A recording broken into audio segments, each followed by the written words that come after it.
question is that the motion be agreed to. Mr Speaker. Chris Farford. Mr Speaker, it was a genuine pleasure to speak to the Geographical Indications Wine and Spirits Registration Amendment Bill first reading, and for the benefit of the Minister, I'll put him out of his misery and let him know that Labor will be supporting this bill. I know that he was worried that you might not get the numbers to get through the House, but Labor will be supporting this piece of legislation.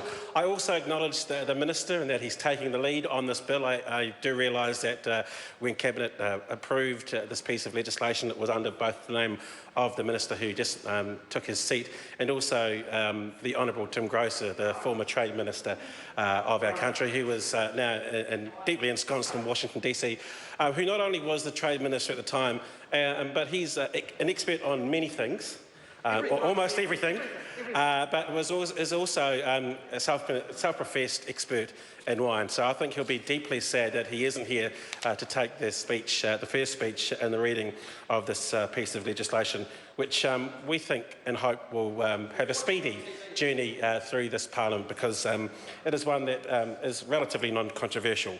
The overriding principle around this legislation and the necessity of this piece of legislation, Mr Speaker, is that our wine is good. It's better than good, it's excellent. Well, that's your opinion. And to protect and also to increase the potential earnings for New Zealand, this piece of legislation is needed, whether it be from Central Otago, and I'll come to a story around that of a recent example soon, whether it come from the Canterbury region, the Wairarapa, the Hawke's Bay, from Waiheke Island. Our wine is so good that there could be a certain element within the industry that might want to take a geographic indicator and pass their product off as one of the quality products that we produce here in New Zealand.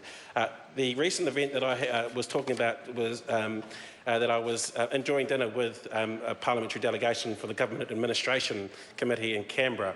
And we're talking to this President of the Senate at a dinner that he hosted, Stephen Parry, and I had the pleasure of sitting at the table with a former Speaker of the Australian Parliament, Bronwyn Bishop.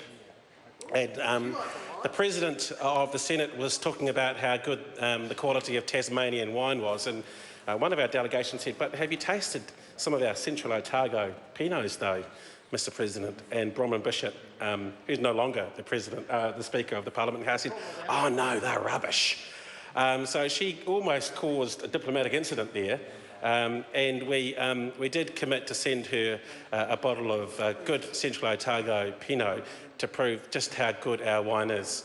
But she's got problems about helicopters and her own transport, so I don't think she's hanging out for that bottle of wine.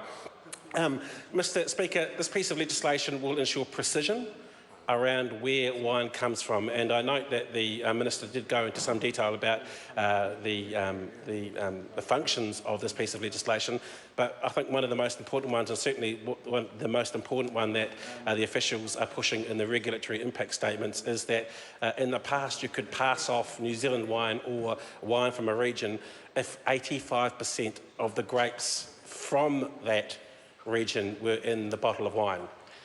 So we've gone from a situation where you could have 85%, and let's choose a region at random, say the Hawke's Bay.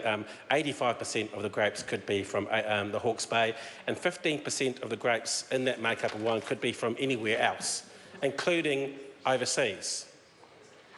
So to make sure that there is certainty and integrity in our product, this piece of legislation says, well, that's not good enough to be called from a particular region in New Zealand or from New Zealand, and we're going to make sure that they are 100% from that region or from New Zealand. And I think as an exporter of wine, our country needs that certainty in other trade markets so that people buying our wine, and I know that it's going great guns in the UK, that it will be a good thing that they have certainty that it's not a blend of our grapes and Australian grapes, but it's 100% New Zealand product. And I think that precision of information will ensure the integrity of our exports overseas. And I understand that also it's a reciprocal agreement with deals that we're looking to do, especially with the EU. that because they want certainty about the product that we send to them, we will have certainty about the product that they send to us. Not so much wine that I think would be coming across and that we'd want certainty with. I'm a whiskey drinker, so I want to know with a decent amount of certainty that the whiskey that I buy of a particular brand and from a particular place does come from that particular place. So I think even Stevens, that make sure that if we have certainty from our end as a consumer, Mr. Speaker, that they have certainty about the product that we're sending away as well. The Minister also made the case of registration and that it lasts for 10 years. One issue that I think we'll want some certainty and some clarity around in the Select Committee is how the registration system will work. And to make sure, and I'm sure that the wine industry will make a submission to make sure that the system around payment and costs for running the registration system is fair.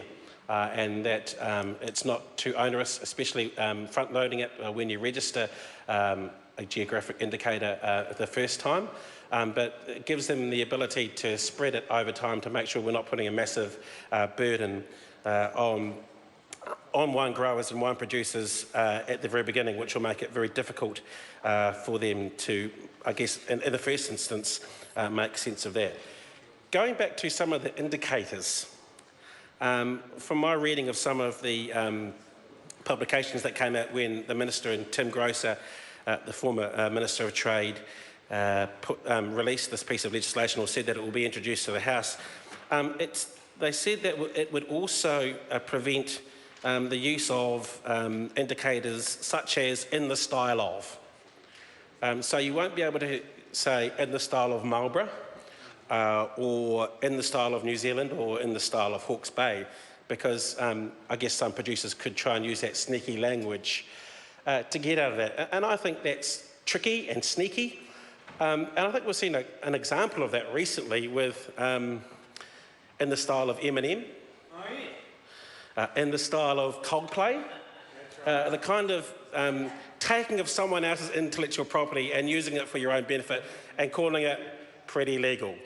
In this instance, Mr. Speaker, it won't be pretty legal. It will be illegal. So to say that things are in the style of Marlborough and in the style of Hawke's Bay will no longer be allowed. So maybe we could transfer that over to other areas and say, well, in the style of Eminem and in the style of Coldplay isn't really fair either. So let's see if we can get some agreement there as well.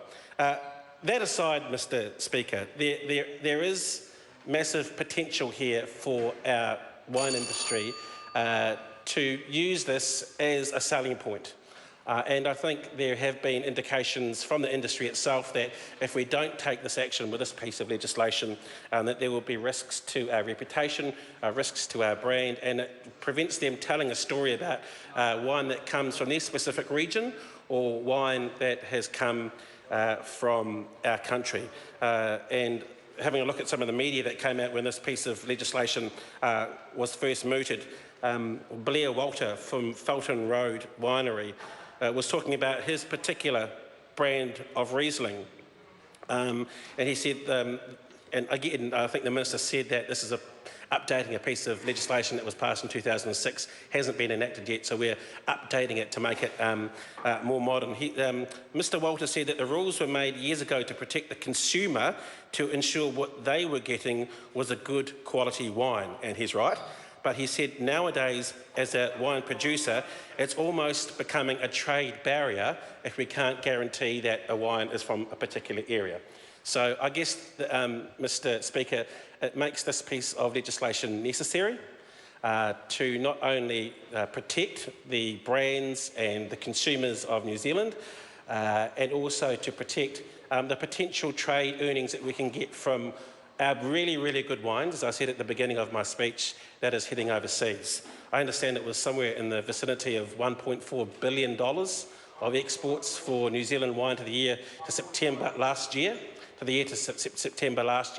and that is a lot of money and a lot more potential that we can earn, and I think to protect those potential earnings, this piece of legislation should be supported.